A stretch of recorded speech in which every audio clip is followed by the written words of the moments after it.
Good morning, students. Very good morning, sir. Good morning. sir. Good morning, sir. Good morning. Good morning.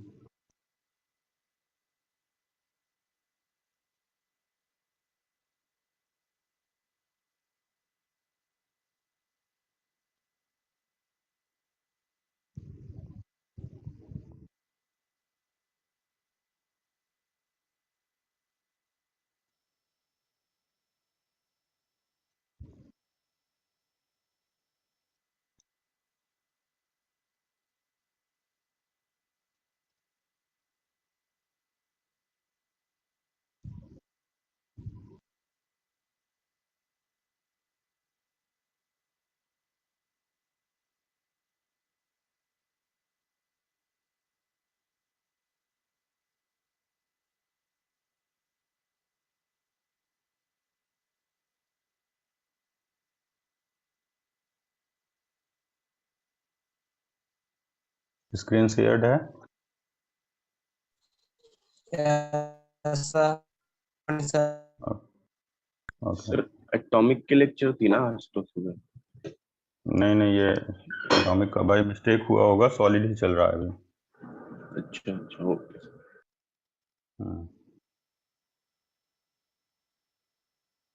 Atomic के नाम से by mistake message आया होगा। तो sir new copies निकाल के बैठे गए, एटॉमिक हो गया है। 11 मार्च 25 मई 30 जुलाई।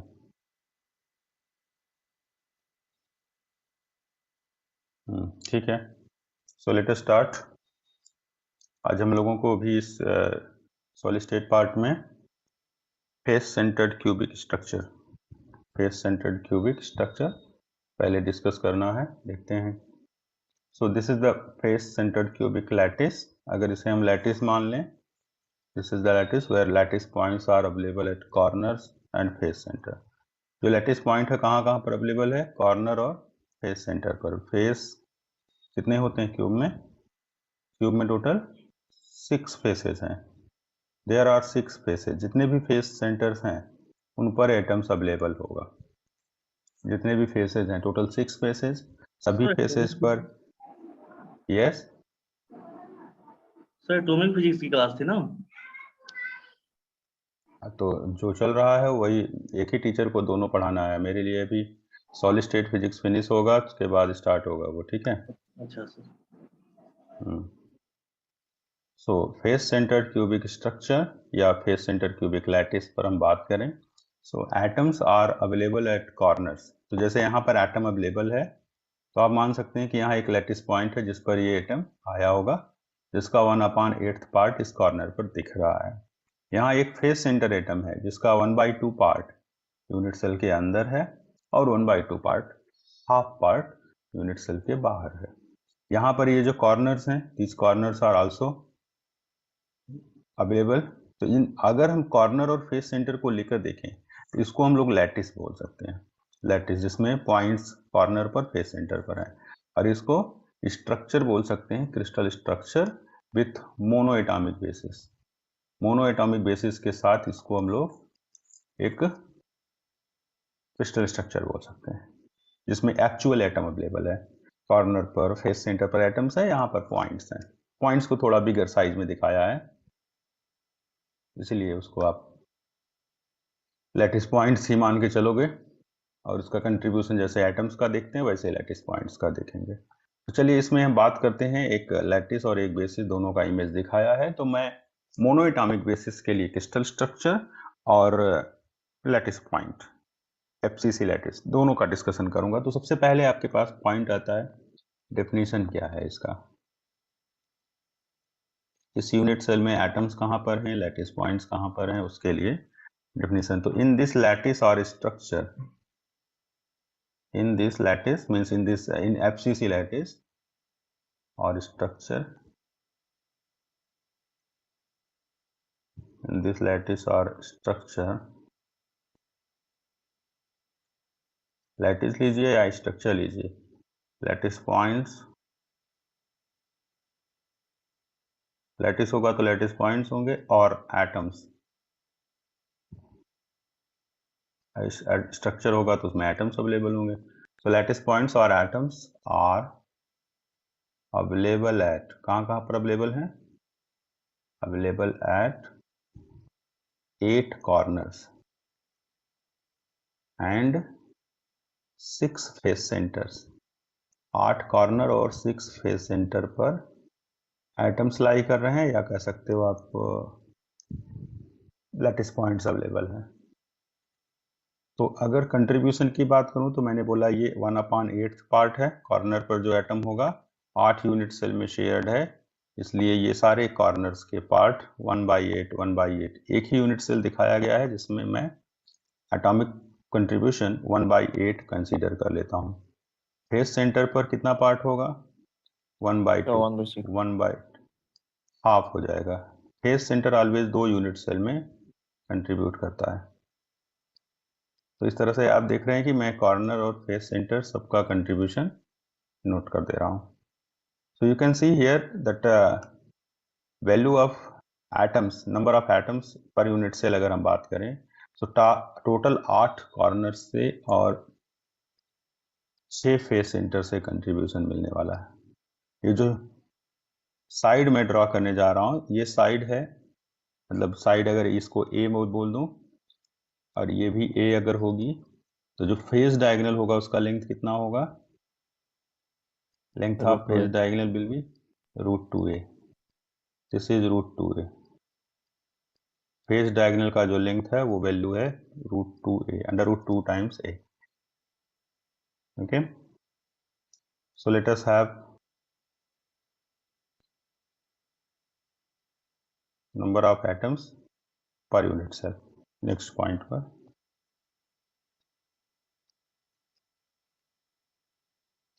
सो एटॉमिक पोजीशंस या लैटिस पॉइंट्स की पोजीशन मैंने नोट करा दिया।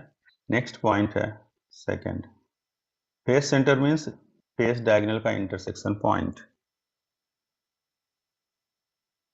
तो नेक्स्ट पॉइंट है effective number of atoms per unit cell. Effective number of atoms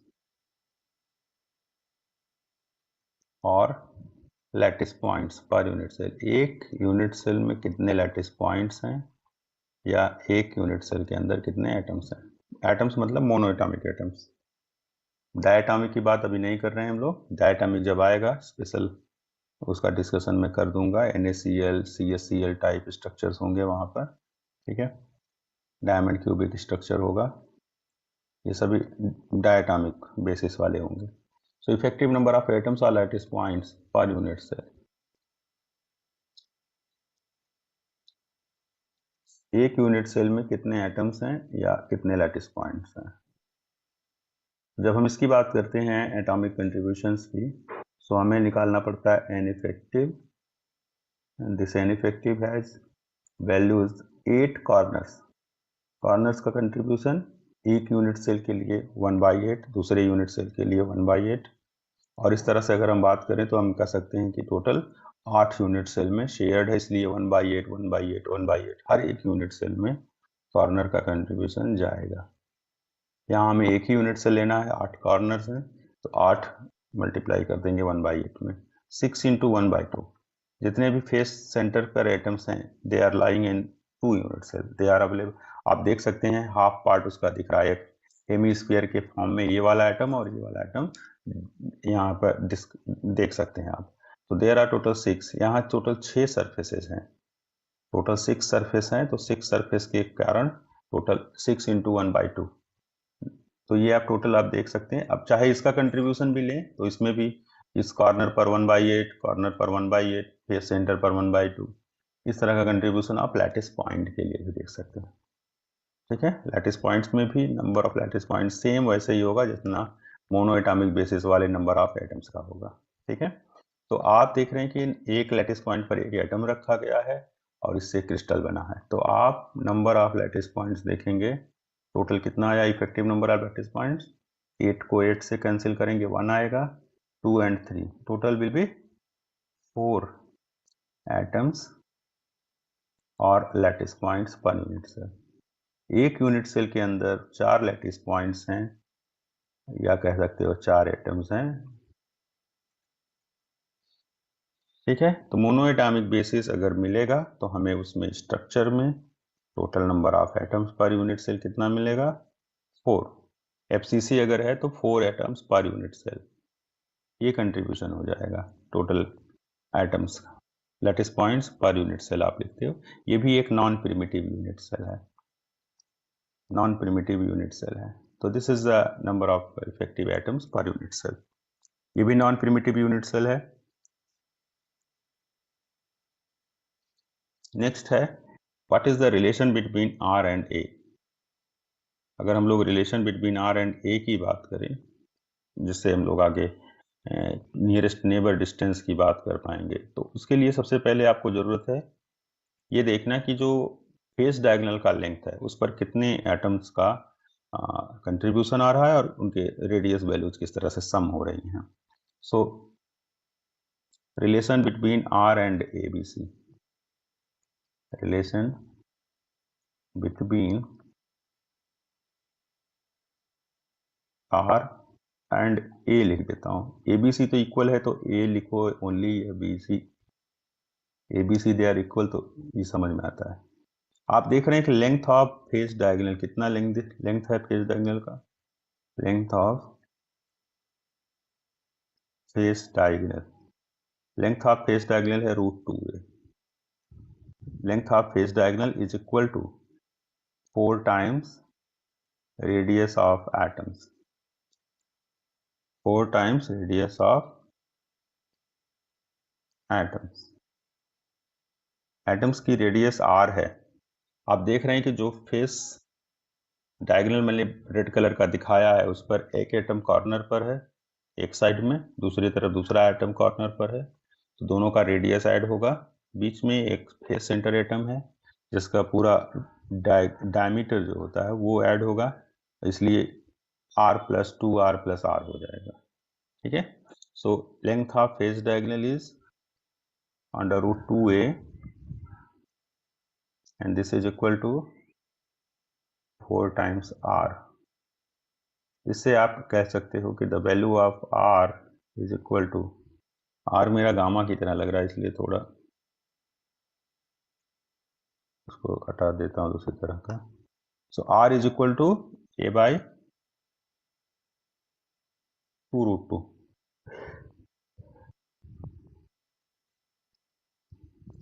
r is equal to a/2√2।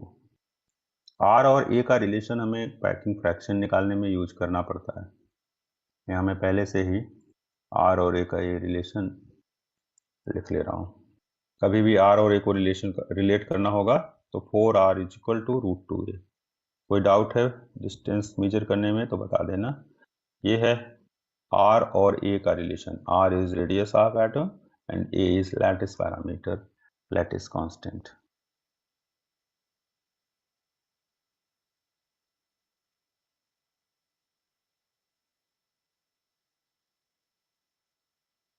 Sir ये a बाई, हाँ जी, यस, नहीं सर, a/2√2 होगा सर।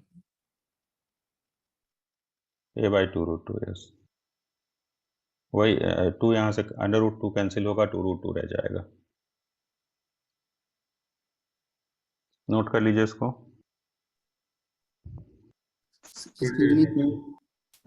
यस, सर ये 4 into radius of atom, sir ये समझ नहीं आ पा रहा है। यहाँ एक √2a लेंथ ड्रा किया है। Yes sir. अगर मैं इस तरह का √2a लेंथ की बात करूं, एक मिनट यहाँ इधर थोड़ा, तो यहाँ सेंटर पर एक एटम आएगा, यस सर। कॉर्नर पर एक एटम यस सर। और एक एटम यहाँ पर, तो टोटल लेंथ √2a है।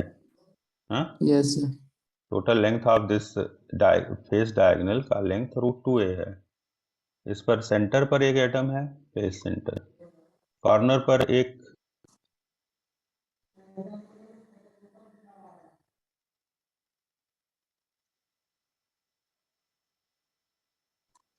ये रेडियस है, यस सर।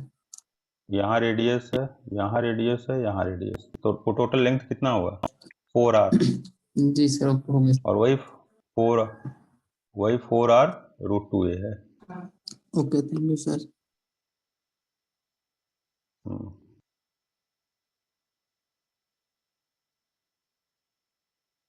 ठीक है, टोटल लेंथ इसका √2a था।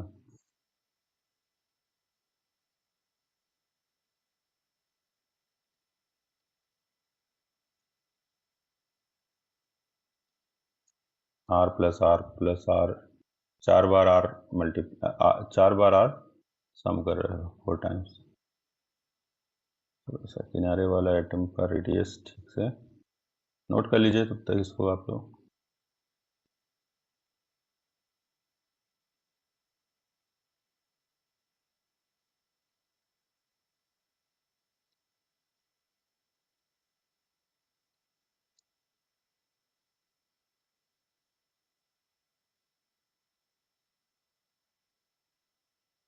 तो ये r और ABC रिलेशन के थ्रू आ गया।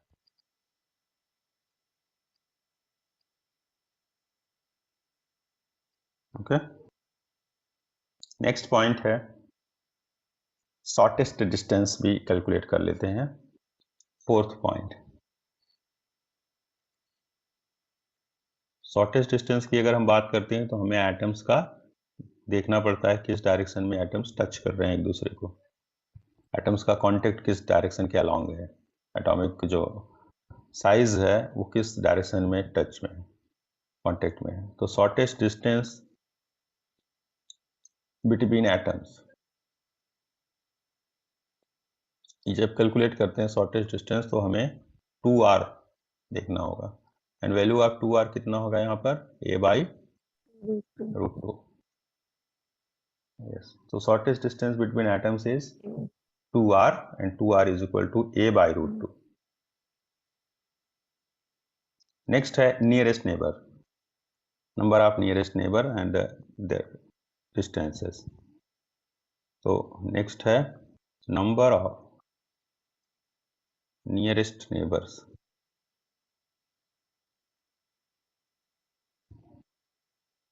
number of nearest neighbors और coordination number।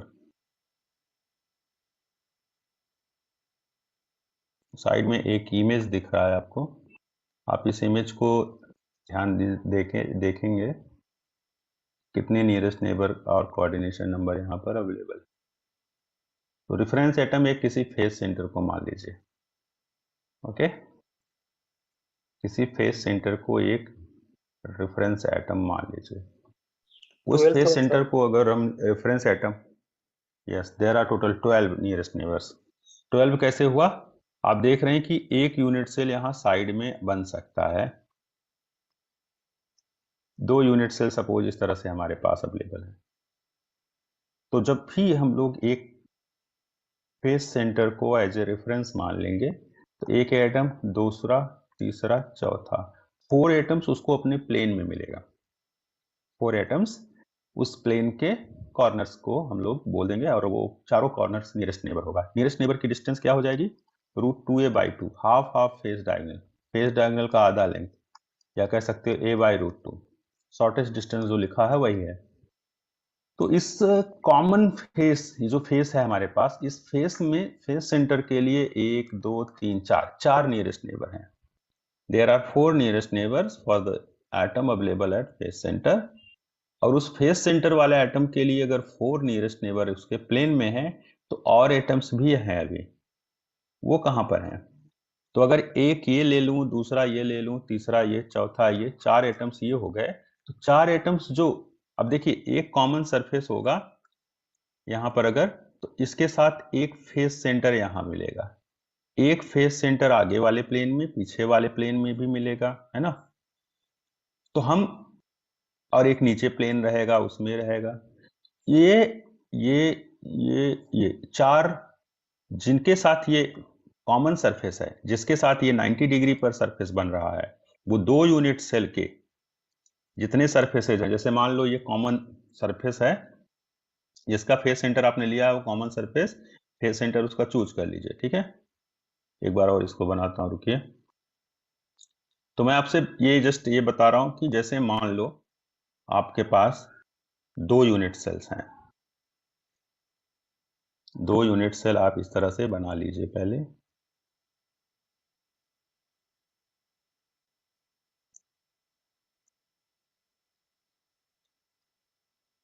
आप सपोज इस तरह से 2 यूनिट सेल बना लेते हो।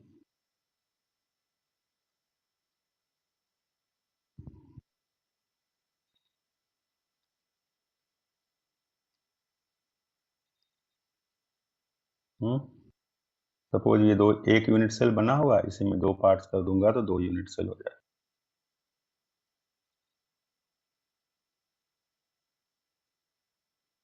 ठीक है, इस यूनिट सेल के सेंटर पर जो कॉमन फेस है, कॉमन फेस यही है, इस सेंटर को रेफरेंस एटम मान लिया। इस रेफरेंस एटम के लिए नियरेस्ट नेबर्स कहाँ कहाँ पर होंगे, देखिए मैं आपको शो करता हूँ। एक कॉर्नर जो कॉमन फेस है उसका कॉर्नर, इसका ये कॉर्नर, ये corner, these are nearest neighbours. ये नियरेस्ट नेबर्स हैं 4। इसके बाद एक ऊपर का फेस सेंटर, इधर का, दोनों यूनिट सेल के अपर फेस सेंटर्स, ये भी इसके नियरेस्ट नेबर हैं। दोनों यूनिट सेल में बैक सरफेसेस जितनी दोनों हैं, दोनों में फेस सेंटर्स होंगे, और अपर सरफेसेस जो हैं आगे की तरफ, जो फ्रंट सरफेस है उसमें भी 2 फेस सेंटर्स आ जाएंगे, दोनों यूनिट सेल के फ्रंट वाले। 2 लोअर सरफेस में फेस सेंटर्स होंगे। ठीक है, टोटल कितने हो गए? ये सभी नियरेस्ट नेबर हैं, सबकी डिस्टेंस a/√2 है। चेक कर लेंगे आप डिस्टेंस। ठीक है, तो मैं इनको ज्वाइन कर देता हूं। मैं इन सभी एटम्स को ज्वाइन कर देता हूं। एक ये, एक ये, एक ये, 4 तो अपने प्लेन में मिला इसको, 5, 6, 7, 8, 9, 10, 11 and 12।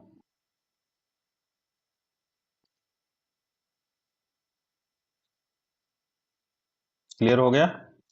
Total 12 nearest neighbours.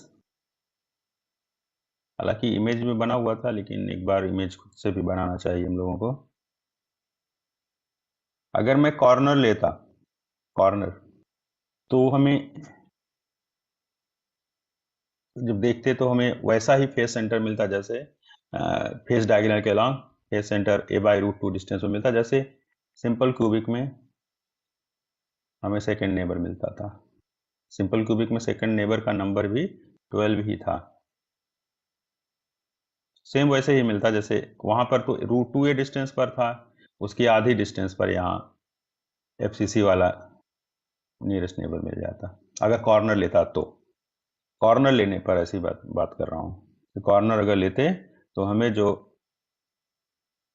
Simple cubic unit cell था उसमें जिस तरह से एटम्स मिल रहे थे √2a डिस्टेंस पर, यहाँ a/√2 distance, half face diagonal पर ही फेस सेंटर एटम मिल जाते हैं।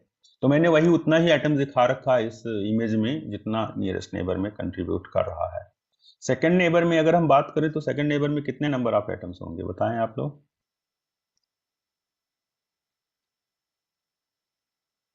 हम्म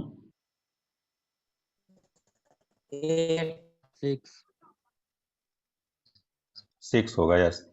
तो ये जो फेस सेंटर लिया है, इस फेस सेंटर के साथ यहाँ भी तो एक फेस सेंटर होगा ना एक्स्ट्रा, दूसरे प्लेन का। ये भी प्लेन है, इसका भी फेस सेंटर होगा। ऐसे ही लोअर 2 प्लेन ये जाएंगे ऐसे, उनमें भी फेस सेंटर्स रहेंगे, और ऐसे ही आगे की तरफ इसको मैं बढ़ाऊं तो उसमें भी फेस सेंटर्स रहेंगे। तो टोटल 6 फेस सेंटर्स मिल जाएंगे। बात समझ में आ रही है? मैंने जो इमेज में एक्स्ट्रा ड्रॉ किया है उसको मैं इरेज कर दूंगा, जस्ट रफली मैं बता रहा हूँ। यहाँ फेस सेंटर हो जाएगा, यहाँ फेस सेंटर, यहाँ ये 4 तो अपने एक प्लेन में आ गया, 2 ये वाले और ये वाले रहे। मतलब ए डिस्टेंस पर जैसे सिंपल क्यूबिक में नियरेस्ट नेबर 6 मिलता था, वैसे ही किसी भी कॉर्नर या किसी भी फेस सेंटर को चूज करने पर FCC में फेस सेंटर क्यूबिक वाले में भी 6 सेकंड नेबर्स मिल जाएंगे। सेकंड नेबर्स का नंबर यहाँ 6 होगा। फेस सेंटर वाले में सेकंड नेबर का नंबर 6 होगा और वो a डिस्टेंस पर मिलेगा। ठीक है, कोई डाउट होगा तो बता देना आप लोग, मैं जस्ट दिखा देता हूँ इनको एक बार इन पॉइंट्स को। तो number of nearest neighbours, there are 12 nearest neighbors, 12 nearest neighbors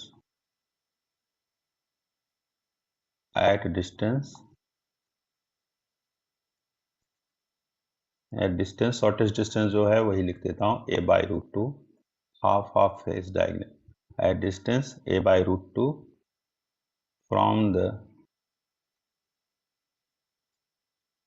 reference atom। Reference item आप फेस सेंटर पे लीजिए, कॉर्नर पर लीजिए, कोई प्रॉब्लम नहीं होगी, ठीक है। That is coordination number is 12। तो यहाँ फेस सेंटर क्यूबिक में कोऑर्डिनेशन नंबर की वैल्यू 12 आ रही है। नंबर ऑफ नियरेस्ट नेबर्स को ही हम लोग कोऑर्डिनेशन नंबर बोलते हैं। नेक्स्ट पॉइंट है 6th point, number of second neighbours. Number of second neighbours, there are 6 second neighbours. Body centre cubic में भी 6 था, यहाँ भी 6 होगा। Number of second neighbours, third neighbours आप लोग सोच के बैठिए कितने थर्ड नेबर्स होंगे। सर 8। कितनी दूरी पर, 8 डिस्टेंस क्या होगी? सर √3 है। √3 ये डायरेक्ट आ गया, √2 ये नहीं आया। तो बॉडी डायगोनल्स वाले होंगे ना। अब फेस डायगोनल के अलोंग अभी अच्छा हाँ, डिस्टेंस तो लिया face है वाला। आपने, हाँ सर। हैं? हाँ सर, और वो फेस भी वाला। नहीं होगा, वो भी नहीं होगा। √2 ए डिस्टेंस पर जो बात कर रहे हैं हम लोग, √2 ए डिस्टेंस पर, जैसे बॉडी सेंटर क्यूबिक में हमने बोला कि वहां पर थर्ड नेबर √2 ए डिस्टेंस पर होगा, क्या सही है यहाँ पर √2 ए डिस्टेंस पर थर्ड नेबर देखना? क्या उससे पहले और एटम्स नहीं है और उससे पहले कोई नेबर नहीं एग्जिस्ट कर रहा? उससे कम डिस्टेंस पर, थोड़ा सा कम डिस्टेंस पर चेक कर लीजिए, यूनिट सेल आपके पास बना हुआ है।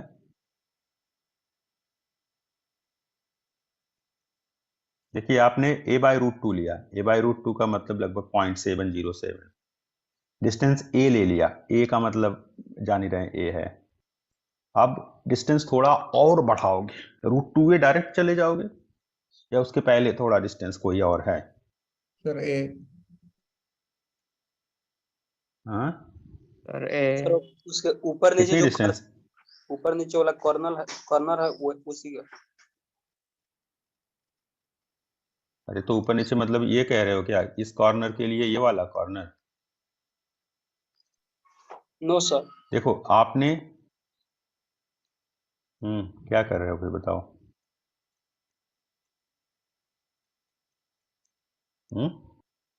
देखिए मैंने अगर कॉर्नर लिया, मान लो एक कोई कॉर्नर ले लिया फेस सेंटर क्यूबिक में, तो मैं अगर इस कॉर्नर की बात करूं, सपोज ये कॉर्नर मैंने ले लिया, ठीक है, इस कॉर्नर के लिए नियरेस्ट नेबर तो ये मिलेगा, फर्स्ट सेकंड नेबर ये मिलेगा, ये a बाई √2 डिस्टेंस पर और ये a डिस्टेंस पर। थर्ड नेबर कौन सा होगा इसका बताओ, कॉर्नर का। कॉर्नर ये वाला चूज किया है रेफरेंस। सर बॉटम सरफेस हाँ? का face centre, Sir, bottom surface का फेस सेंटर पर। सर √2 of 3/2 है। डिस्टेंस बताओ, बॉटम सरफेस का फेस सेंटर इस कॉर्नर के लिए कितनी दूरी पर होगा? √3a by √2।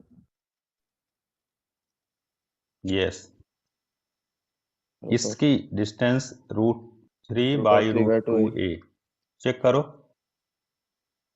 Yes sir. तो ये हो जाएगा, देखो ये सेकंड नेबर है, ये फर्स्ट नेबर है, ये थर्ड नेबर हो जाएगा और फोर्थ नेबर ये वाला कॉर्नर होगा।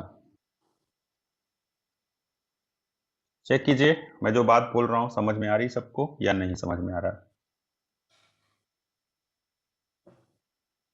Yes sir.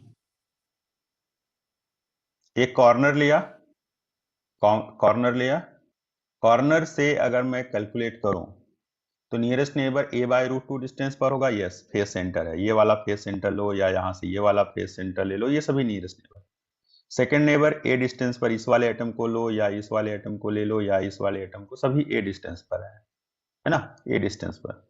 a डिस्टेंस पर second neighbour total 6, a/√2 distance पर 12 नेबर्स, नियरेस्ट नेबर हो गया वो, डिस्टेंस a/√2 है। थर्ड नेबर जो होगा √3/√2 टाइम्स a, इस वाले कॉर्नर के लिए ये फेस सेंटर थर्ड नेबर होगा। डिस्टेंस आप चेक कर सकते हो, आप इस डिस्टेंस का कैलकुलेशन चेक कर सकते हो, ट्राई कर सकते हो कैलकुलेट करके कि कैसे कॉर्नर से, एक ऊपर के कॉर्नर से लोअर सरफेस का फेस सेंटर √3/√2 डिस्टेंस कैसे बना। पाइथागोरस थ्योरम अप्लाई करो, एक बार दो बार जितनी बार भी कैलकुलेट करना हो, चेक करना हो, आप वेरीफाई कर सकते हो। ओके,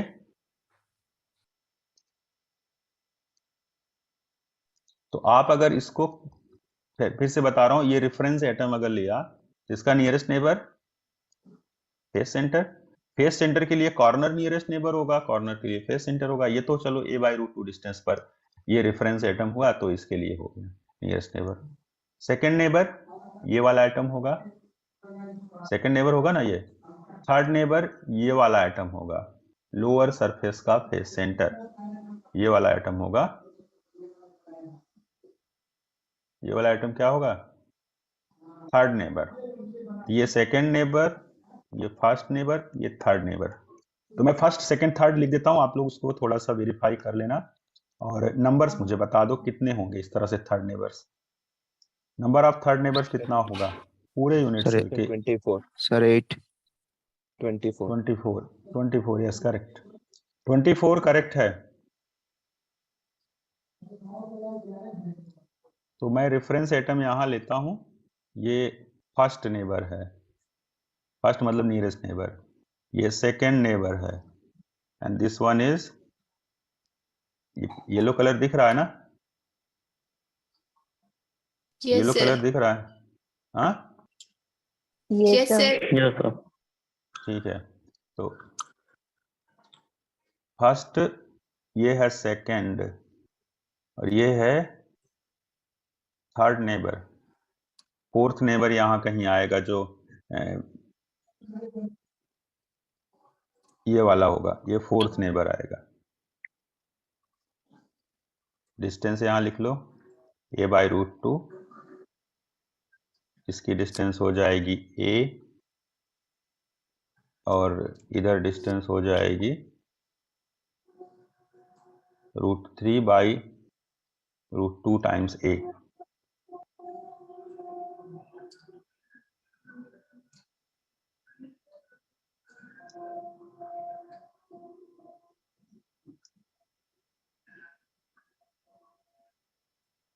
तो थर्ड नेबर की डिस्टेंस हो जाएगी √3a/√2, डिस्टेंस a/√2 और फोर्थ नेबर की डिस्टेंस आपको पता ही है √2a। √3/√2 ये कम होता है √2 से,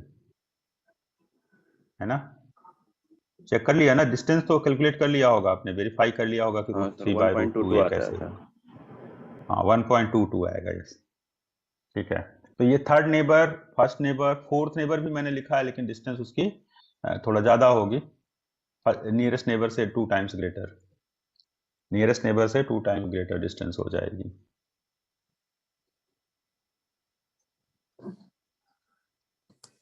कोई डाउट इसमें? थर्ड नेबर का मैं नेक्स्ट पेज पर पूरा इंफॉर्मेशन लिख देता हूँ, उसका कितनी डिस्टेंस होगी, क्या नंबर्स होगा। तो 24 हो जाएगा।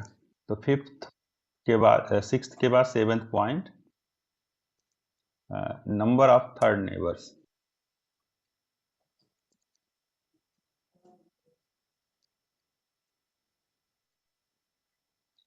Number of third neighbors.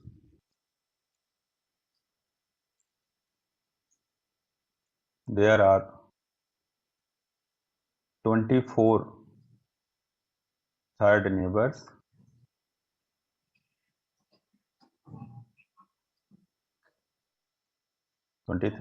Third neighbors at distance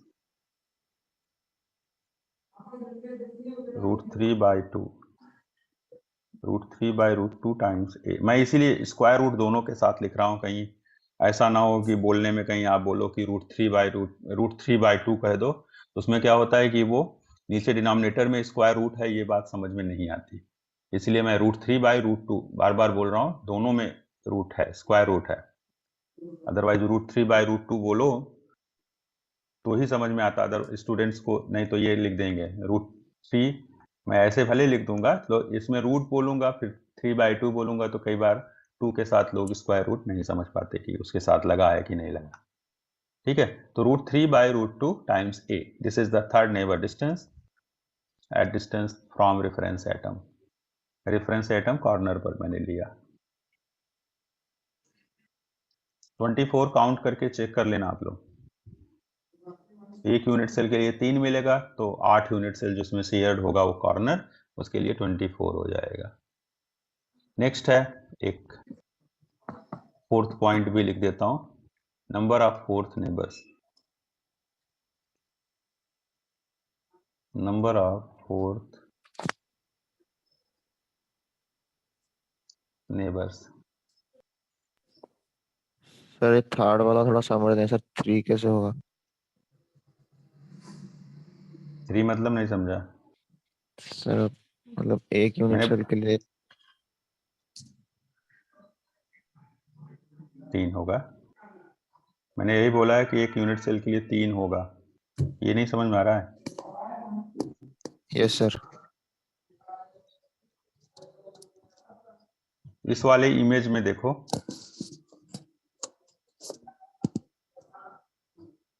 ये वाला आइटम क्या होगा बताओ, इसके लिए कितनी दूरी पर होगा? √3/2a।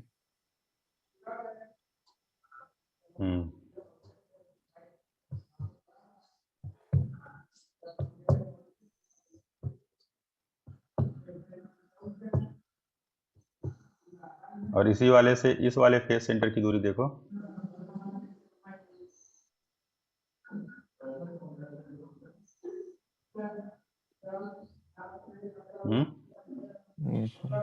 ये जो पीछे फेस सेंटर है, बैक साइड का फेस सेंटर,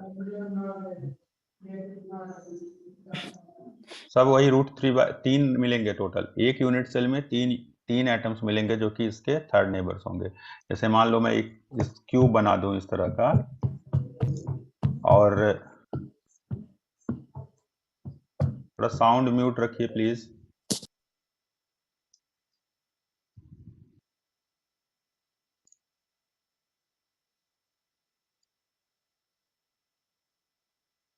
तो अगर थर्ड नेबर की मैं बात कर रहा हूं, तो मेरे पास एक यूनिट सेल में 3 थर्ड नेबर्स मिलेंगे। और ये मैं कैसे देख सकता हूं? अगर मैं ये कॉर्नर लूंगा, इस कॉर्नर के लिए ये फेस सेंटर तो हो गया एक, ठीक है। इसी कॉर्नर से मैं इस फेस के सेंटर को और पीछे बैक वाले सरफेस के फेस सेंटर को भी देखूंगा, तो सभी थर्ड नेबर में काउंट होंगे। क्लियर? अच्छा सर, कॉर्नर एटम को रेफरेंस लेना है। जी हाँ, मैं कॉर्नर को ही लेके, मैंने इमेज में तो कॉर्नर ही लिया था ना यहाँ पे। नहीं सर, अगर फेस सेंटर कॉर्नर को लेके सर, तो फेस सेंटर लोगे, उसमें क्या प्रॉब्लम आएगा? उसमें भी आ जाएगा। फेस सेंटर लोगे तो उसके लिए फिर मैं उसका इमेज अलग से फिर ड्रा करता हूँ। अगर मान लो आपने फेस सेंटर लिया, उल्टा हो जाएगा बस, यही और क्या होगा। अगर आपने फेस सेंटर यहाँ पर ले लिया, मान लो ये फेस सेंटर लिया, ठीक है, इसके लिए एक ये हो जाएगा। अगर ये रेफरेंस लोगे तो ये वाला एटम होगा ना third neighbour. Yes sir, total 4 हो होगा? जाएंगे। हाँ, तो 4 कैसे हो जाएगा?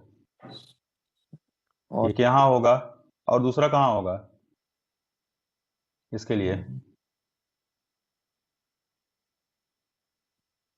सर ये दूसरा एक और कॉर्नर में होगा सर, ऊपर। ये वाला होगा, यस सर। एक ये वाला होगा, एक ये वाला होगा। Yes sir. 4 हो जाएंगे ना? यस वैसे सर। ही नीचे भी ले बना लो, एक ये होगा, फिर ये होगा, फिर ये होगा, ये होगा। 4 4 8 हो गया। Yes sir. और फिर इसके बाद यहाँ बगल में यूनिट सेल बनेगा, इसका ये वाला सेंटर, सॉरी ये वाले से आप अब ये 8 मिला है आपको। अभी साइड साइड में जितना यूनिट सेल बनाते जाओगे उससे एक तरफ 8 और मिलेंगे, दूसरी तरफ भी 8 और मिलेगा। ठीक है, डिस्टेंस बस थोड़ा सा देख के चलना पड़ेगा आपको।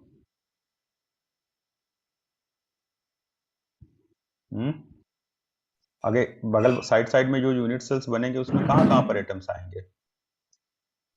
फेस सेंटर वाले। कौन से एटम्स होंगे? फेस सेंटर वाले। सर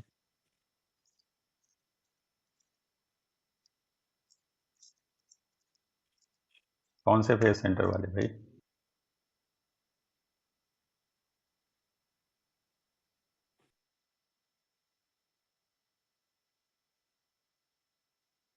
अभी 8 इसमें और मिलेंगे, 8 एक साइड में, 8 एक साइड में।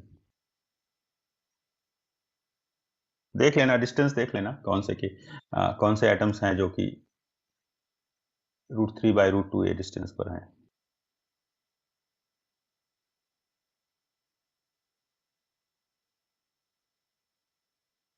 मुझे जहां तक लग रहा है एक ये होना चाहिए, एक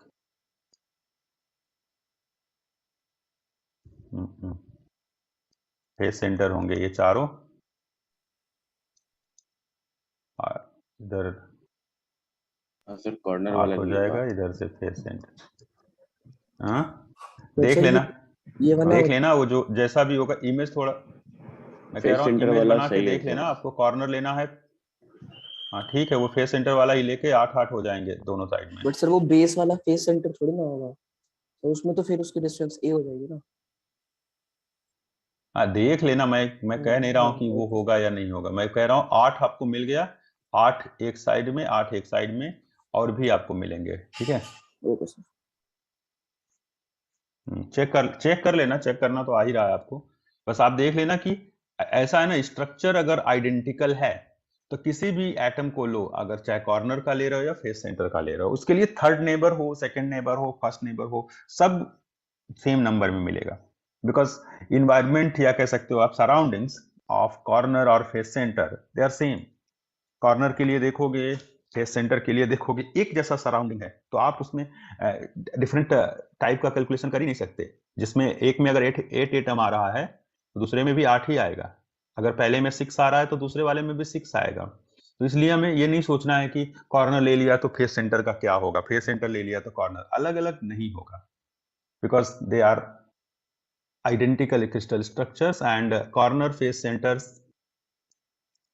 अलग अलग लैटिस पॉइंट्स के थ्रू अगर हम लोग देख रहे हैं, तो एक कॉर्नर अलग लैटिस पॉइंट है, फेस सेंटर अलग लैटिस पॉइंट्स है, और लैटिस पॉइंट तभी एज्यूम करते हैं जब उनके सराउंडिंग्स सेम हो, एक जैसे हो। एटम्स के लिए डायटोमिक में आपने देखा था कि एटम्स में हो सकता है सराउंडिंग्स अलग अलग हो, तो जब भी सराउंडिंग अलग अलग होगा दो एटम्स के लिए, तो दोनों को एक लैटिस पॉइंट से रिप्रेजेंट करते थे। ठीक है, यहां पर अभी जो भी स्ट्रक्चर्स मैं आपको एक्सप्लेन कर रहा हूं सभी मोनोएटॉमिक हैं। मोनोएटॉमिक का मतलब कि एक लैटिस पॉइंट पर एक ही एटम रखा जा रहा है, और इसीलिए मैं एग्जांपल्स में भी ऐसे एलिमेंट्स बता रहा हूं जो कि पीरियोडिक टेबल से लिए गए हैं, पीरियोडिक टेबल के एलिमेंट्स हैं, और उन एलिमेंट्स में सिंगल एटम बेसिस लेना पड़ेगा, लैटिस पॉइंट्स पर सिंगल एटम बेसिस लेकर चलना पड़ेगा। तो नेक्स्ट फोर्थ नेबर में भी लिख देता हूं, there are 12 fourth neighbours.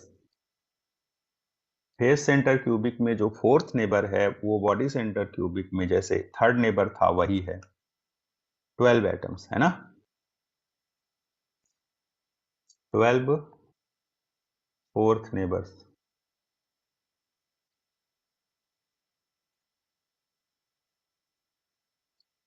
Fourth neighbours at distance, ये चेक कर लेना एक बार, at distance √2a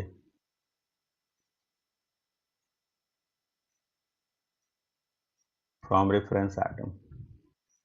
reference atom से √2a डिस्टेंस पर 12 एटम्स हैं। सिंपल क्यूबिक में ये सेकेंड नेबर की जगह पर था, 12 neighbours √2a distance. Simple cubic में ये सेकेंड नेबर था, बॉडी सेंटर में ये थर्ड नेबर पर पहुंच गया 12 एटम्स, और फेस सेंटर क्यूबिक में ये फोर्थ नेबर हो गया। नेक्स्ट है packing fraction, atomic packing fraction.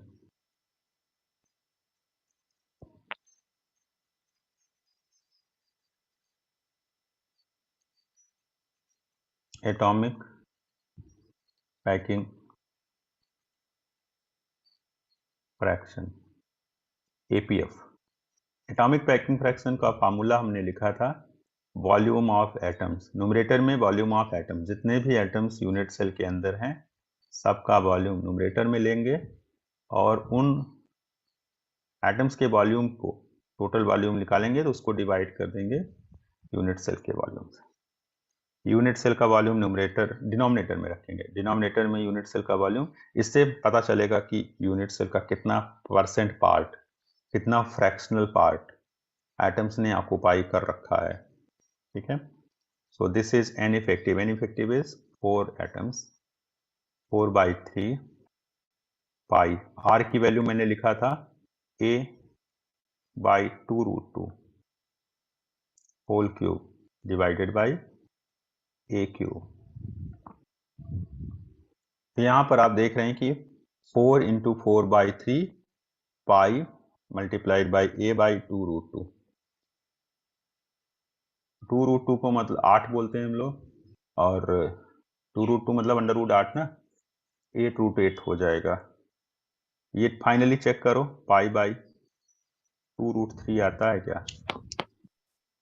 Yes, sir. π/3√2. 3√2, yes, π/3√2 और √2 π/6। π/3√2 और √2 π/6 और 0.74। ये 0.74 क्लोज पैकिंग वाला ही स्ट्रक्चर है। ये नोट कर लीजिए इसको। ये स्ट्रक्चर क्लोज पैक स्ट्रक्चर है।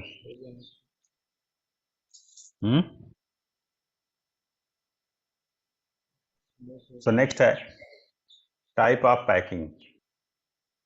नेक्स्ट पॉइंट है type of packing, 10th point. Type of packing में इसको आप लिख देंगे close pack.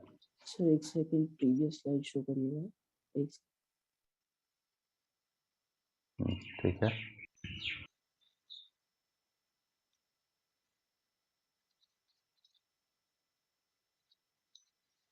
Thank you sir. Type of packing, this is closed packed structure. Closed packed structure, ये क्लोज्ड पैक्ड है। Close packed, पिछले वाले में लूज पैक्ड लिखते थे, पिछले जो डिस्कशंस किया था इसमें क्लोज्ड पैक्ड लिख देता हूं। क्लोज्ड पैक्ड मतलब 74% पैकिंग। तो इस बेसिस पर कि ये क्लोज पैक है, कई बार फेस सेंटर्ड क्यूबिक स्ट्रक्चर को हम लोग फेस सेंटर्ड क्यूबिक, नाम तो है face centred cubic FCC structure. तो बहुत बार हम लोग ऐसा होगा कि face centre cubic structure discuss करेंगे और उसका नाम फेस सेंटर क्यूबिक नहीं देगा। क्यूबिक में एक ही क्लोज पैक स्ट्रक्चर है और वो है फेस सेंटर क्यूबिक। क्यूबिक में 3 लैटिस आपने पढ़ी, 3 स्ट्रक्चर पढ़े। फेस सेंटर वाला एक है, बॉडी सेंटर वाला एक है, BCC एक है, एक सिंपल क्यूबिक है, ओनली कॉर्नर वाला था सिंपल क्यूबिक में। So face centre cubic structure is also known as, cubic में ये क्लोज पैक है तो आप इसको लिख सकते हो cubic close packed, cubic closed packed structure. तो CCP इसका नाम हो जाएगा, क्यूबिक क्लोज पैक में CCP। कई बार हो सकता है FCC वर्ड ना लिखे, फेस सेंटर क्यूबिक ना लिखे, आपको लिख दे cubic close packed, is also known as cubic closed pack structure. इसको आप क्यूबिक क्लोज पैक स्ट्रक्चर भी बोल सकते हैं क्योंकि पैकिंग फ्रैक्शन 74% है। नेक्स्ट है एग्जाम्पल्स। बहुत सारे आप ट्रांजिशन एलिमेंट्स जानते हैं, वो और भी कुछ एटम्स हैं, एलिमेंट्स हैं। तो जैसे मैं कॉपर की बात करूं, एल्यूमिनियम की बात करूं, निकेल, सिल्वर, गोल्ड, अच्छा सिल्वर का सिलिकॉन SI नहीं होगा, AG, AU etcetera, platinum, Nobel metals जितने भी हैं लगभग इसी तरह का स्ट्रक्चर रखते हैं, AG, AU, platinum etcetera. Exhibit FCC structure. तो ये जो एलिमेंट्स का नाम मैंने लिया, ये FCC स्ट्रक्चर शो करते हैं, फेस सेंटर क्यूबिक स्ट्रक्चर, ये सभी एलिमेंट्स शो करते हैं।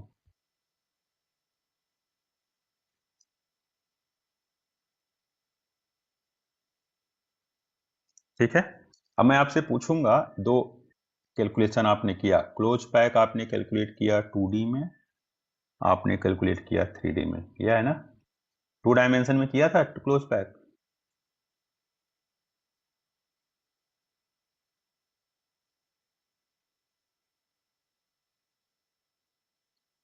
तो डायमेंशंस एंड लार्जेस्ट पैकिंग, सबसे ज्यादा लार्जेस्ट पैकिंग 3 डायमेंशन में कितनी हो रही है और 2D में कितना था? 3D में 74 74 3D में 3D में 74 और 2D में 91 उसके फ्रैक्शन वैल्यू बताओ। हाँ, 68% था सर। 2D 3D, 2D में था π/2√3, याद है? 3D में है 3√2, कुछ सिमिलरिटी लगी देखने में?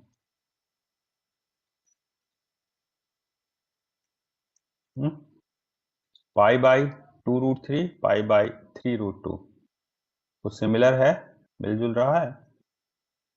2D में डिनोमिनेटर में 2 बाहर है, स्क्वायर रूट में 3 है, 2 और √3, 2 बाहर है 2D में, 3 बाहर है 3D में। क्लियर? Yes sir. दोनों से पैकिंग फ्रैक्शन आपने कैलकुलेट किया, एक हेक्सागन में किया था और एक यहाँ क्यूबिक में कर रहे हैं आप। तो 3D 2D दोनों के पैकिंग फ्रैक्शंस 2 3 लेकर ही ट्राई करे जाएंगे, π/2√3 करना है कि 3√2, कौन सा बाहर रहेगा वो डिपेंड करेगा डायमेंशन पर। डायमेंशन अगर 2 डायमेंशन है तो डिनोमिनेटर में 2 बाहर कर देना, 3 डायमेंशन होगा, 3D होगा तो 3 बाहर कर देना। ठीक है, तो सिमिलरिटीज देखकर आप इस तरह के क्वेश्चंस, इस तरह की पैकिंग फ्रैक्शन थोड़ा याद रखोगे, मेमोराइज रखना पड़ेगा। ठीक है, कई बार ऐसा होता है कि हम भूल जाते हैं कुछ चीजें, तो हमें याद रखना पड़ता है कि 3D में कुछ तो पढ़ा हुआ है। कितना मैक्सिमम पैकिंग है? 74% तो ठीक है, डेसिमल में बता दोगे और किसी दूसरे यूनिट में बता दोगे, लेकिन जब फ्रैक्शन की बात आती है तो फ्रैक्शन को फ्रैक्शन में ही बताना पड़ता है, फ्रैक्शन को फ्रैक्शन में ही बताना पड़ेगा। चलिए देखते हैं नेक्स्ट कोई क्वेश्चन सॉल्व करते हैं इस पर बेस्ड। नोट कर लिया सबने? Yes sir. तो क्वेश्चन जैम 2008 का है। क्वेश्चन में लिख रहा है कि ratio of second neighbour distance,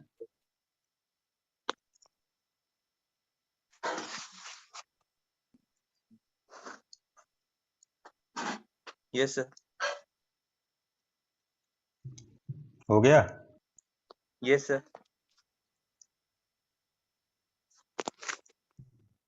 तो क्वेश्चन है ratio of second neighbour distance, second, इसीलिए मैं 4th नेबर तक जा रहा हूं क्योंकि सेकंड नेबर तक तो क्वेश्चन खूब आया हुआ है। Second neighbour distance to the nearest neighbour, nearest neighbour distance किसके लिए? FCC के लिए। कितना होगा? सेकेंड नेबर डिस्टेंस है A, नियरेस्ट नेबर डिस्टेंस है A/√2। आंसर क्या आएगा? √2 है। चलिए √2 ऑप्शन डी ऑप्शन आ गया। तो second neighbour, nearest neighbour, third neighbour, fourth neighbour, कोई भी रेशियो इस तरह से आपसे पूछा जा सकता है। अब क्वेश्चन बहुत इजी होगा इस तरह का, जस्ट प्रैक्टिस रखना पड़ेगा। अब ये 2008 में क्वेश्चन आता था इस तरह का। नेक्स्ट क्वेश्चन है क्वेश्चन नंबर 3। पढ़िए पूरा स्टेटमेंट इस क्वेश्चन का। JNU 2013 का JNU क्वेश्चन।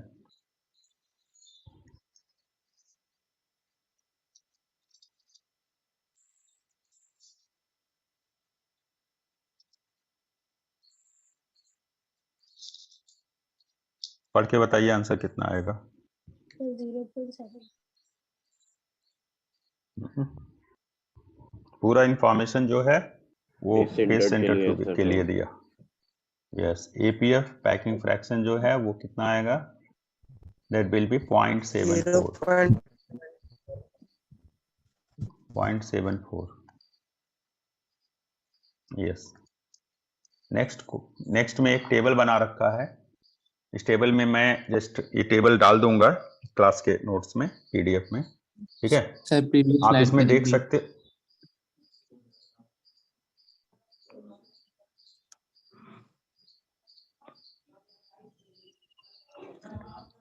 Okay sir. ये कुछ simple cubic, body centre cubic और फेस सेंटर क्यूबिक स्ट्रक्चर का कंपैरिजन कर सकते हो आप। ये टेबल में लिखा हुआ है पोजीशन ऑफ एटम्स, कहाँ पर एटम्स हैं, लैटिस पॉइंट्स कहाँ पर है, volume of unit cell.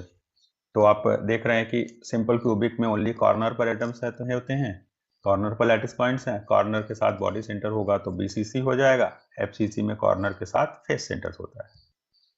Volume of unit cell तीनों में A क्यूब है। Volume of unit cell is A cube, A cube, A cube, BCC, simple cubic सब में।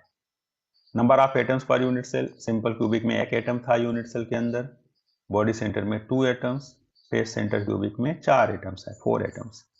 अब अगर हम एटॉमिक डेंसिटी की बात करूं, number of atoms per unit volume, A cube volume में, सिंपल क्यूबिक में only 1 atom, only 1 atom in A cube volume, 2 atoms in A cube volume, 4 atoms in A cube volume. ठीक है, तो ये atomic density हो जाता है। Atomic density 1 atom per unit volume A cube, 2 atoms पर A cube, 4 atoms पर A cube. ठीक है। एटॉमिक रेडियस R की वैल्यू A/2 है, R की वैल्यू √3A/4 है और R की वैल्यू √2A/4 या कह सकते हो A/2 √2। नंबर ऑफ, ये क्या हो गया, ये कुछ गलत हो गया इसमें, नंबर ऑफ सेकेंड नेबर यहाँ लेना चाहिए था, sorry, number of nearest neighbours, typing में मिस्टेक है, थोड़ा डिलीट हो गया है ये वर्ड। ठीक है, तो number of nearest neighbour simple cubic में 6, बॉडी सेंटर में 8 और फेस सेंटर क्यूबिक में, ये टाइप कर दूंगा मैं इसको, फेस सेंटर क्यूबिक में टोटल 12 हो जाएगा। ठीक है, nearest neighbours.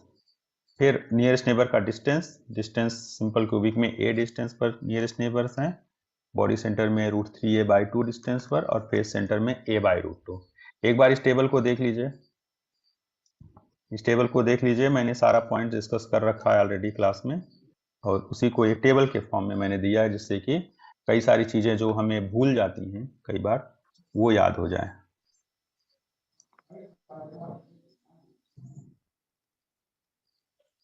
Number of nearest neighbours को यहाँ टाइप करना था, दैट इज, यस, यस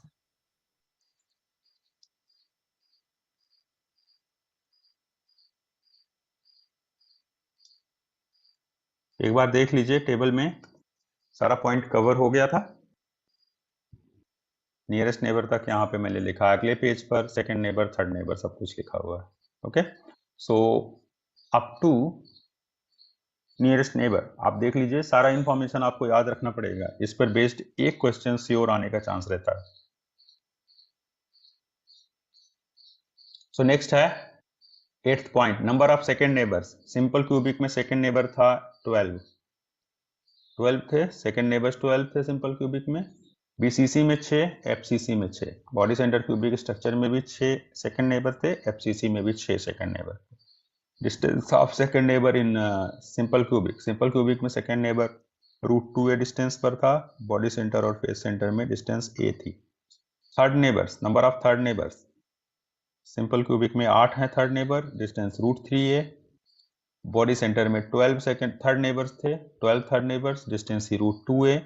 और फेस सेंटर क्यूबिक में 24 हैं, 24 थर्ड नेबर्स, डिस्टेंस है √3/√2 times a। Packing fraction π/6.52, √3π/8 0.68 BCC में, और एफसीसी में है √2π/6 और 0.74। तो type of packing loose pack, simple cubic के लिए, बॉडी सेंटर के लिए भी लूज पैक, और फेस सेंटर के लिए ये क्लोज पैक है। एग्जांपल्स में polonium simple cubic structure show करता है, body centre cubic structure sodium, lithium, chromium, iron etcetera, molybdenum वगैरह। एल्यूमिनियम, कॉपर, सिल्वर, लेड, ये सभी face centre cubic structure show करते हैं। ये टेबल्स मैं आपको भेज दूंगा, इसी पीपीटी में अटैच्ड रहेगा। आप लोग चाहेंगे तो इसको अपने हाथ से खुद से भी लिखकर एक अच्छा सा टेबल अपने बना करके प्रैक्टिस के लिए, जस्ट फॉर प्रैक्टिस, कभी आपको जरूरत पड़ती है तो आपके लिए हेल्पफुल होगा ये। ठीक है, बहुत बार होता है कि छोटे छोटे प्रॉब्लम्स में इनका यूज होता है और हमें चीजें भूल जाती हैं, तो इसलिए ये रखना जरूरी है। ओके, सो नेक्स्ट पॉइंट जो मैं डिस्कस करने चल रहा हूं वो है density of cubic crystals. Density calculation में किस तरह से हम लोग फार्मूला बनाएंगे और क्या किस तरह से simple cubic, body centre, face centre cubic structures में क्या चेंजेज आएगा फार्मूले में, वो सारी चीजें अब हम लोग नेक्स्ट पेज पर डिस्कस करेंगे।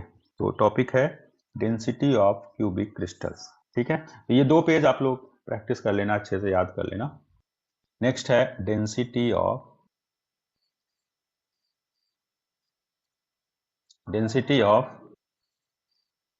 Cubic crystals. क्यूबिक क्रिस्टल्स की डेंसिटी। अब आप जानते हैं डेंसिटी का फार्मूला क्या होता है, डेंसिटी कैसे डिफाइन करते हैं? मास पर यूनिट। यस, तो पूरे क्रिस्टल की अगर डेंसिटी बतानी है तो डेंसिटी बताने के लिए क्रिस्टल का मास चाहिए, क्रिस्टल का वॉल्यूम चाहिए। डेंसिटी ऑफ क्रिस्टल, क्रिस्टल क्या है? क्रिस्टल क्यूबिक क्रिस्टल है। So density of crystal is equal to mass of crystal,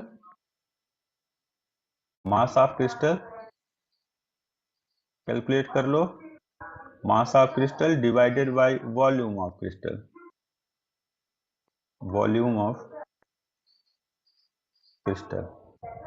तो क्रिस्टल का वॉल्यूम, क्रिस्टल का मास, दोनों लिखना पड़ेगा। अब आप एक पॉइंट मुझे बताइए, एक बात बताइए कि किस जो डेंसिटी है वो किस तरह का वेरिएबल है, इंटेंसिव और एक्सटेंसिव? इंटेंसिव।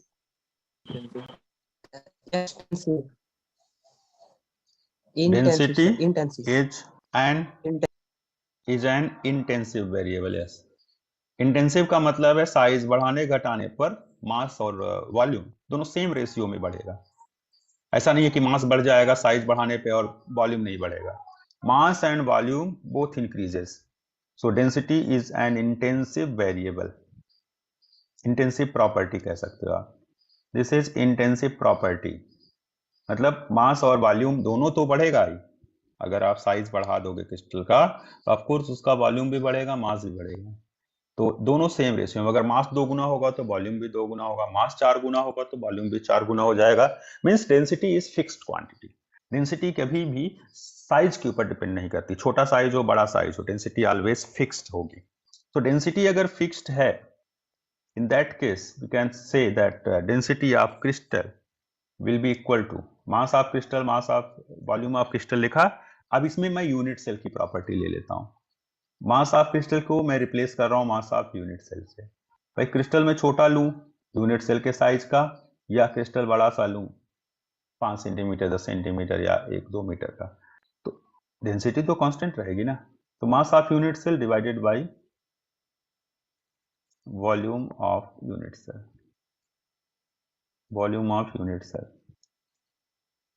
तो अब एक यूनिट सेल में कितने एटम्स हैं, उनका वॉल्यूम, उनका मास, ये सब कैलकुलेट करना पड़ेगा।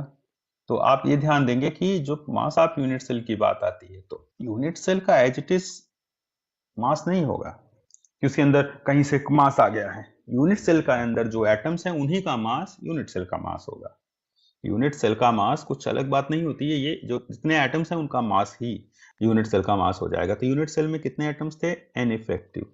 सिंपल क्यूबिक में एक एटम था यूनिट सेल के अंदर, बॉडी सेंटर में 2 एटम्स थे यूनिट सेल के अंदर, और फेस सेंटर क्यूबिक वाले में 4 एटम्स थे। तो एन इफेक्टिव, मान लो मास ऑफ एक एटम का मास m है। Volume of unit cell A cube हो जाएगा। वॉल्यूम ऑफ यूनिट सेल को मैं v नहीं लिख के ए क्यूब लिख देता हूं। तो यूनिट सेल का वॉल्यूम हो गया ए क्यूब। तो this is the density formula. आप इसमें लिख सकते हो m is mass of atom in the gram और kilogram unit, where m is mass of one atom, mass of atom in gram और किलोग्राम। अब ग्राम में होगा कि किलोग्राम में होगा वो हमें नहीं पता, लेकिन ये श्योर है कि स्मॉल m जो है that is mass of each atom. Atom का मास है, एटॉमिक मास ग्राम में। तो अगर आपको मोलर मास में वैल्यू दी जाए, एक मोल में किसी भी पर्टिकुलर एटम की अगर हम बात करें, जैसे कार्बन की बात करें, तो कार्बन का मोलर मास कितना होता है, सर 12 कितना, 12 sir 12 yes 12 what 12 gram, 12 kilogram, 12 ग्राम 12 ग्राम। तो मोलर Yes. मास के बराबर अगर किसी भी क्रिस्टल को आप लेंगे तो उसके अंदर कितने एटम्स मिलेंगे, number of atoms in one molar mass, one mole mass. sir. Avogadro number of atom. Avogadro number yes equal. yes so now if capital M is the molar mass capital M के साथ ग्राम लगा देता हूं, capital M gram, capital M gram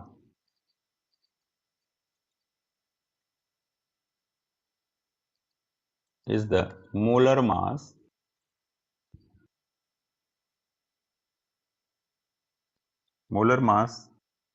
then mass of atom क्या हो जाएगा,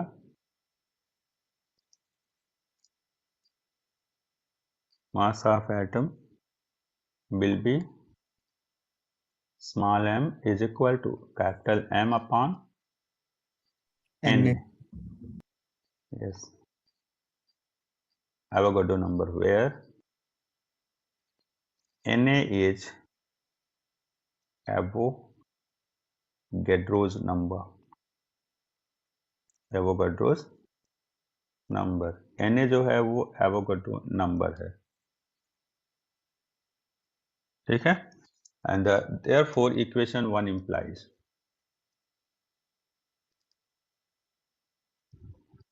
equation 1 क्या imply करेगा, rho will be equal to N effective multiplied by capital M upon A cube multiplied by Na. Na जो है डिनोमिनेटर में, Avogadro number denominator में available है।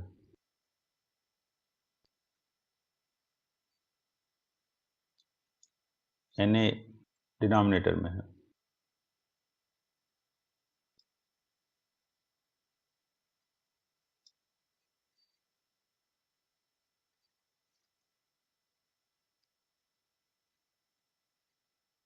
तो कैपिटल M मोलर मास है ग्राम में, किलोग्राम में बदलना होगा, 1000 डिवाइड कर दो किलोग्राम में आ जाएगा, ठीक है। Na इज Avogadro नंबर कितना होता है, 6.02 into 10 to the power 23. yes 6.022 10 raised to power 23. This is number of atoms in molar mass of crystal, one mole crystal. 1 मोल अगर क्रिस्टल होगा या कोई भी एलिमेंट होगा 1 मोल में, सॉलिड लिक्विड गैस कुछ भी, तो उसमें number of atoms, number of molecules को रिप्रेजेंट करता है Na।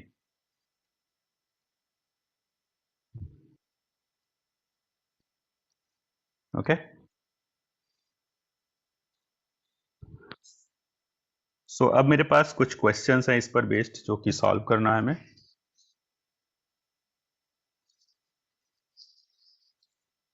डेंसिटी पर बेस्ड 1-2 क्वेश्चंस ट्राई करते हैं हम लोग, देखते हैं कैसा है। क्वेश्चंस डेंसिटी बेस्ड आए हुए हैं। तो अभी मैंने ओनली क्यूबिक क्रिस्टल्स की भी बात की है, क्यूबिक क्रिस्टल्स, और कोई क्रिस्टल स्ट्रक्चर डिस्कस नहीं किया है, इसलिए और किसी क्रिस्टल के लिए अभी मैं डेंसिटी नहीं डिस्कस कर रहा हूँ, ओनली क्यूबिक में। नोट कर लीजिए इसको। सर आपने एक बड़ी इंटेंसिव प्रॉपर्टी की कुछ वो बताई थी डेफिनेशन, क्या बोला था सर, एक बार रिपीट करेंगे? मैंने बोला था जो प्रॉपर्टी साइज या वॉल्यूम मास कुछ पर डिपेंड ना करती हो, यहाँ पर डिपेंड तो कर रहा है डायरेक्टली। मैंने ये बोला था इंटेंसिव वेरिएबल का मतलब है जो प्रॉपर्टी वॉल्यूम पर, मास बढ़ने पर कांस्टेंट रहे, साइज बढ़ने पर कांस्टेंट रहे, वॉल्यूम बढ़ने पर भी कांस्टेंट रहे, उसको हम लोग इंटेंसिव वेरिएबल बोलते हैं, साइज इंडिपेंडेंट। अब इसमें क्या है, इसमें साइज बढ़ेगा तो मास बढ़ेगा, ये तो श्योर है, लेकिन सेम उसी रेशियो में वॉल्यूम भी बढ़ जाएगा, इसलिए डेंसिटी कांस्टेंट बना रहेगा, मेंटेन रहेगा। चाहे आप छोटा सा क्रिस्टल लीजिए या बड़ा सा क्रिस्टल लीजिए या छोटा यूनिट सेल लीजिए, किसी भी केस में डेंसिटी की वैल्यू ऑलवेज फिक्स होगी, क्योंकि साइज बढ़ने पर, ठीक है साइज बढ़ गया तो साइज बढ़ने पर भी प्रॉपर्टी तो एज इट इज वही रह गई ना। अब ऐसा है नहीं कि डेंसिटी 2 गुना 4 गुना 10 गुना बढ़ जाएगा, ठीक है। Yes sir. हाँ, तो यही मैंने बोला था कि डेंसिटी जो है that depends on size, but that ratio volume mass by volume ratio remains unchanged, remains same. If we increase the mass, then we will see that volume is also increasing in the same ratio. mass increase करने पर volume भी बढ़ेगा। चलिए next इसमें question पर आते हैं। एक क्वेश्चन आया TIFR 2012 में। आपने स्पेसिफिक ग्रेविटी सुना है कभी? Yes sir. यहाँ यस सर। यस। बताइए क्या होता है स्पेसिफिक ग्रेविटी? रिलेटिव डेंसिटी होती है। वाटर के रेस्पेक्ट में जो density material. Yes, density of material. Specific gravity किसी मटेरियल की अगर हम बता रहे हैं तो specific gravity is equal to density of material. यहाँ पर कॉपर है, and with respect to density of water के रिस्पेक्ट में density of any other crystal, any other material is known as specific gravity. तो इस बेसिस पर अगर हम लोग स्पेसिफिक ग्रेविटी देख रहे हैं 8.96 लिख रखा है, एंड डेंसिटी ऑफ कॉपर की बात करें तो डेंसिटी ऑफ कॉपर कितना हो जाएगा वैल्यू, और डेंसिटी ऑफ वाटर क्या होता है 1 × 10⁻³ किलोग्राम पर मीटर क्यूब। तो डेंसिटी की वैल्यू, कॉपर की डेंसिटी की वैल्यू कितनी आ रही है?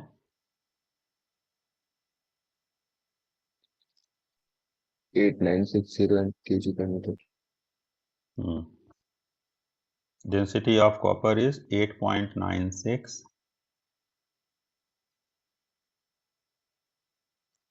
तो इस तरह से डेंसिटी ऑफ कॉपर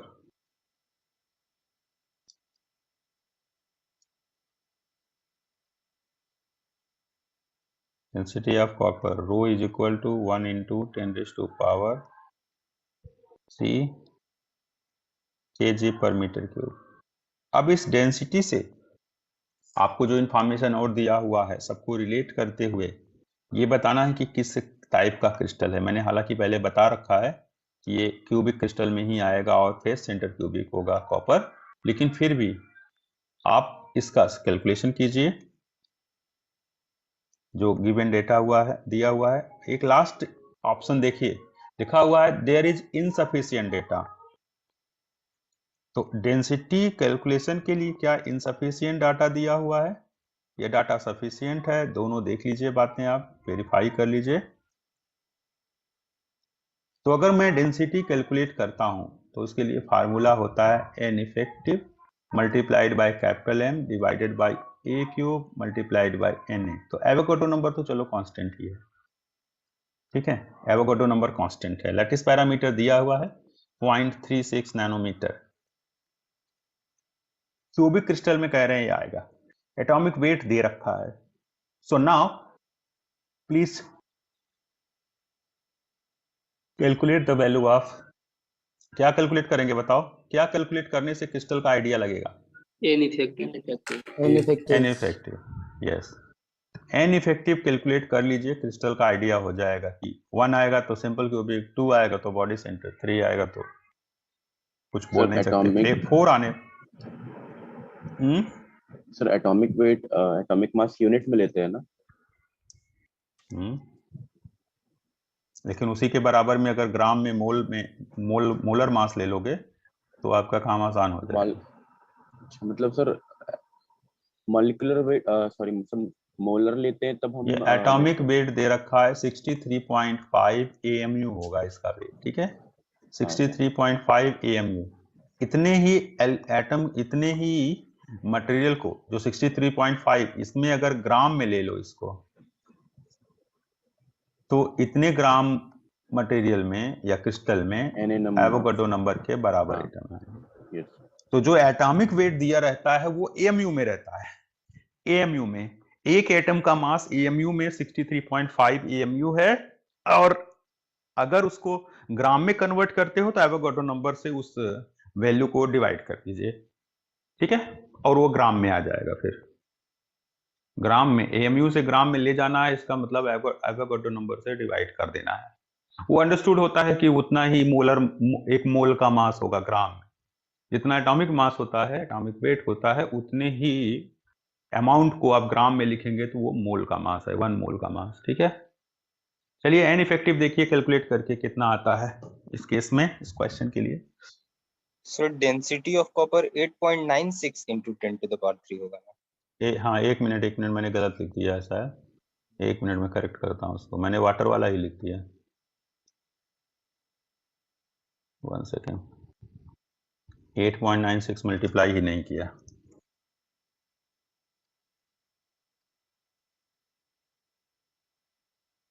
$8.96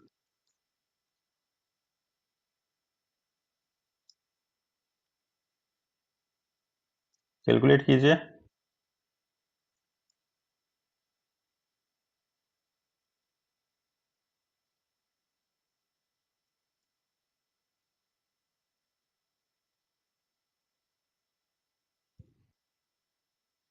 तो यहाँ पर एन इफेक्टिव की वैल्यू अगर हम सॉल्व करना चाहें तो आ रही है 3.96 अप्रॉक्सीमेटली, आप इसको 4 ले सकते हो, and this implies FCC structure, face centred cubic structure की तरफ ये वैल्यू इंडिकेट कर रही है, फेस सेंटर्ड क्यूबिक स्ट्रक्चर।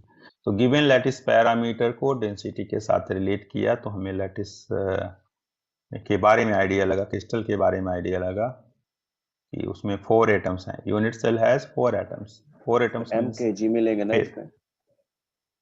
हाँ, kg में ले लो, कोई प्रॉब्लम नहीं है। kg में लोगे तो आपको सब ग्राम में, kg को ग्राम में बदल लो, कोई प्रॉब्लम नहीं है ना, उससे फर्क नहीं पड़ेगा। मोलर मास को भी आपको kg में लिखना पड़ेगा, ठीक है, वो बैलेंस हो जाएगा। अगर डेंसिटी किलोग्राम में ले रहे हो तो मोलर मास को भी किलोग्राम में लीजिए, मोलर मास किलोग्राम में होगा तो 10-3 हो जाएगा, एक एक्स्ट्रा फैक्टर। तो ऑप्शन सी करेक्ट हो रहा है ना ये क्वेश्चन। देखिए किसी को डाउट है? मैंने सॉल्व नहीं किया है, जस्ट आपको ये बता दिया कि फार्मूला क्या अप्लाई होगा। और फाइनली एक स्टूडेंट ने, देख रहे हो आप चैट बॉक्स में भी आंसर लिख दिया है, लगभग 3.96।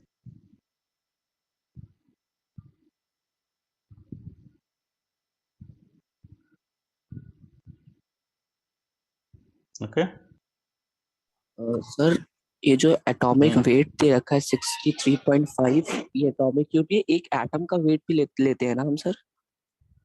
हाँ लेते हैं, मैं यही बोल रहा हूँ कि उसी वैल्यू को अगर आप ग्राम में लेते हो तो मोल हो जाता है, मोल 1 बन मोल। जाता है, और अगर इसको यस एटॉमिक मास यूनिट में लेंगे तो वो एक एटम का वेट माना जाएगा। यस यस, एक एटम का वेट है, लेकिन एएमयू में, ग्राम में हाँ कन्वर्ट सर, करना है हाँ इसको, एटॉमिक मास तो यूनिट। एवोगाड्रो नंबर से डिवाइड कर दो इसको, ग्राम में हो जाएगा ये। इसको एटम का एवोगाड्रो नंबर से डिवाइड करने पर ये ग्राम में आ जाएगा, 63.5 gram divided by Na, okay sir, वो एटॉमिक मास हो जाएगा ग्राम में। ठीक है, ओके सर। ठीक है ना। तो एफसीसी स्ट्रक्चर आएगा, आप देख लेना, कैलकुलेशन में कोई प्रॉब्लम नहीं है कि जस्ट डेंसिटी को आप ग्राम पर सेंटीमीटर क्यूब में ले लीजिए, तब आप मोलर मास को ग्राम में भी चला लोगे, अदरवाइज मोलर मास को भी किलोग्राम में ले जाना होगा, एवोगाड्रो नंबर को भी उसी तरह से यूज करना पड़ेगा। ठीक है, तो एफसीसी स्ट्रक्चर आ जाएगा। नेक्स्ट क्वेश्चन जेएनयू में आया एक क्वेश्चन, इसको सॉल्व कर लीजिए। वैसे तो कुछ है नहीं इस क्वेश्चन में, लैटिस कांस्टेंट पूछ रहा है ए इज इक्वल टू हो जाएगा N effective multiplied by capital M upon rho multiplied by N A.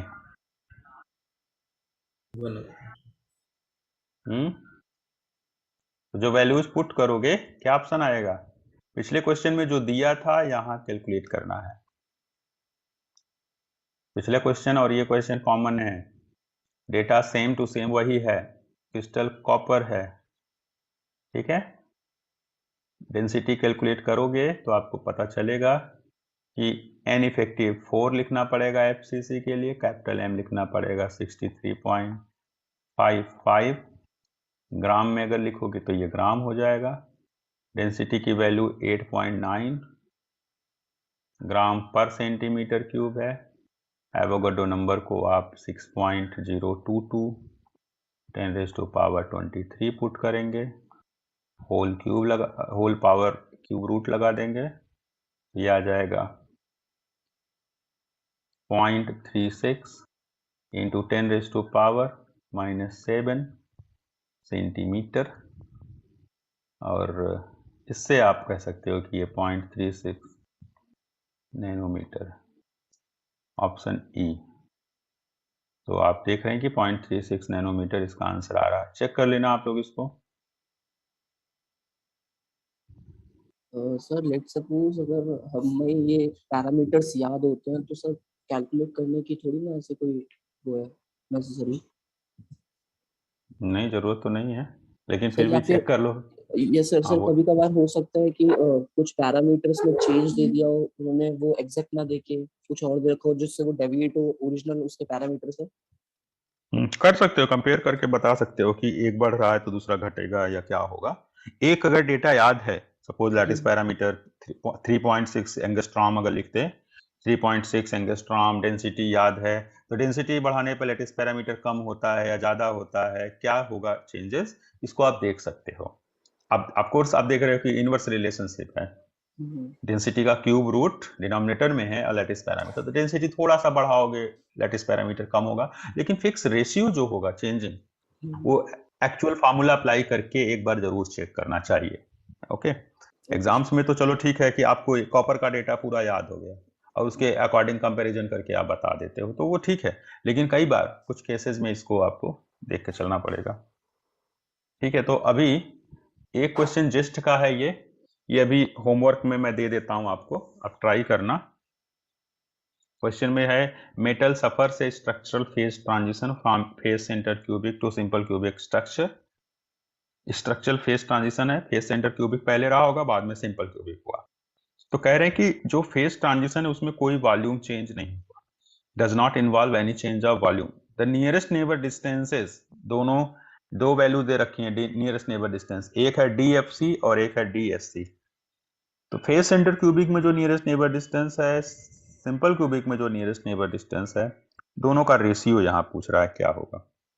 तो दो अलग अलग स्ट्रक्चर्स मान लीजिए, एक है सिंपल क्यूबिक, एक है फेज सेंटर क्यूबिक, दोनों का वॉल्यूम, क्रिस्टल का वॉल्यूम सेम रहेगा। और उसके बाद डेंसिटी चेक कर लीजिए, डेंसिटी से आप लैटिस पैरामीटर का रेशियो निकाल लीजिए दोनों का, और फिर उसके बाद आप बोल सकते हैं कि अब यहाँ जो नियरेस्ट नेबर डिस्टेंस है उसका रेशियो क्या होगा। तो चेक करना इस क्वेश्चन को, अगली क्लास में अगर नहीं हुआ रहेगा तो मैं बताऊंगा। आगे एक दो छोटे छोटे क्वेश्चन हैं, इनको हम लोग ट्राई कर लेते हैं। अभी एक क्वेश्चन मैंने आपको जस्ट का होमवर्क दिया है, इस क्वेश्चन का आंसर बताओ। Which of the following metal crystallises in FCC. Actually देखो बीएचयू में ये लोग सिंपल सिंपल कुछ एग्जांपल्स दे सकते हैं कि कौन सा एफसीसी में क्रिस्टलाइज होगा। तो यहाँ एफसीसी में कौन सा क्रिस्टलाइज होगा बता सकते हो कोई? एल्यूमिनियम। एल्यूमिनियम, मैंने ऑप्शन में लिखा भी था A option. Aluminium. Aluminium, yes aluminium, ये एफसीसी है, एल्यूमिनियम एफसीसी है। जिंक जो है हेक्सागोनल क्लोज पैक आएगा। सोडियम है BCC. Caesium chloride simple cubic आएगा। ठीक है, तो सारा स्ट्रक्चर आगे मिलता जाएगा हमें, ऐसा कुछ प्रॉब्लम नहीं है। बस ये है कि कहीं कहीं एग्जांपल्स बीएचयू वाले पूछते हैं और कोई नहीं पूछता। एल्यूमिनियम, ऑप्शन ए करेक्ट हुआ। नेक्स्ट ये क्वेश्चन देखिए, क्वेश्चन नंबर 11 एंड 43। 74%। 0.74। यस, एक में आया ऑप्शन सी और दूसरे में ऑप्शन डी। D option. तो 0.74 and 74।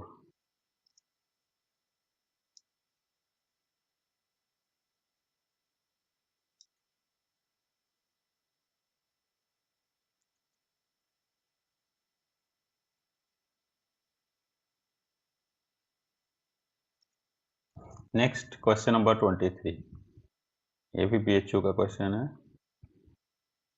n is number of atoms in the unit cell. Lattice पैर कांस्टेंट की बात पूछ रहे हैं। n capital M upon n rho raise to power 1/3। Yes, previous question का आंसर करेक्ट है। एक स्टूडेंट ने अभी ये वाला क्वेश्चन सॉल्व किया है, जेस्ट वाला, सुमन नाम है इनका। मेटल सफर से स्ट्रक्चर फेज ट्रांजिशन, आपका आंसर सही है जो आपने बताया है इसमें चारों ऑप्शंस में। यस, तो यहाँ पर आगे हम लोग क्वेश्चन में बढ़ रहे हैं, तो ये ऑप्शन बी करेक्ट हुआ है ना। लैटिस पैरामीटर और मास डेंसिटी के साथ रिलेशन, ऑप्शन बी है। क्वेश्चन नंबर 26 कह रहे हैं ये compound formed by element. Night कर दीजिए प्लीज। एक मिनट, ये वाला question. Yes okay sir. Sir वो जेस्ट वाला क्वेश्चन भी बता दो। जेस्ट वाला क्वेश्चन दिखा दूं? इसको एक्सप्लेन कौन सा एक्सप्लेन करना है? जो अभी Thank you, लिखा sir. है ना वो बीएचयू 2013 वाला, उसको थोड़ा सा ये वाला बीएचयू 2013 जो लास्ट में क्वेश्चन बताया। Yes sir. इसका तो मैंने सर फार्मूला ही मतलब कैसे अभी यहाँ फार्मूला लिखा था, तब नहीं समझ में आया कि ये कौन सा फार्मूला है। ये n effective multiplied by capital M divided by. Okay sir. यही तो सेम फार्मूला यहाँ लिखा है, कुछ और तो नहीं है ना। कैपिटल N लिखा है, Yes, एवोगाड्रो sir. नंबर को n लिखा है, क्वेश्चन पढ़ लेना। Capital N is Avogadro number, rho is density, n effective number of atoms को रिप्रेजेंट कर रहा है यूनिट सेल में। Capital M molar mass, atomic weight जो भी। अब एक क्वेश्चन देखो 26 नंबर, ये लास्ट क्वेश्चन है आज की क्लास का। कह रहे हैं कंपाउंड है A और B से मिलकर बना है, A और B से। कह रहे हैं कि A एटम्स कॉर्नर पर है, A कहाँ पर है? कॉर्नर्स पर। कॉर्नर कितने होते हैं? 8 कॉर्नर। और B कहाँ है? फेस सेंटर पर, 6 फेस सेंटर। दोनों का नंबर ऑफ इफेक्टिव एटम्स क्या होगा? n effective of A number of atoms कितना रखेगा? 8 इंटू 1/8। पूरे यूनिट सेल में 1 एटम हो जाएगा। और n इफेक्टिव ऑफ B कितना होगा? B टाइप के एटम्स कितने हो जाएंगे? 1/2 3।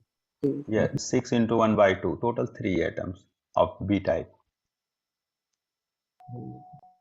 B Sir, टाइप के option A. एटम्स का नंबर 2। यस, तो पूरे क्रिस्टल के अंदर A और B का रेशियो कितना होगा? ए और बी का रेशियो 1 1:3, हाँ 1 के साथ 3 का रेशियो हो जाएगा। So A ratio B is equal to 1:3, 1 के साथ 3 का रेशियो हो जाएगा। And therefore formula of compound will be AB3। उसी रेशियो में ए और बी के साथ कंपाउंड का फार्मूला हो जाएगा। Formula of compound will be AB3। ऐसे क्वेश्चन बहुत सिंपल होते हैं, बस आपको नंबर ऑफ इफेक्टिव एटम्स बताना होगा और कैलकुलेट कर लेना होगा।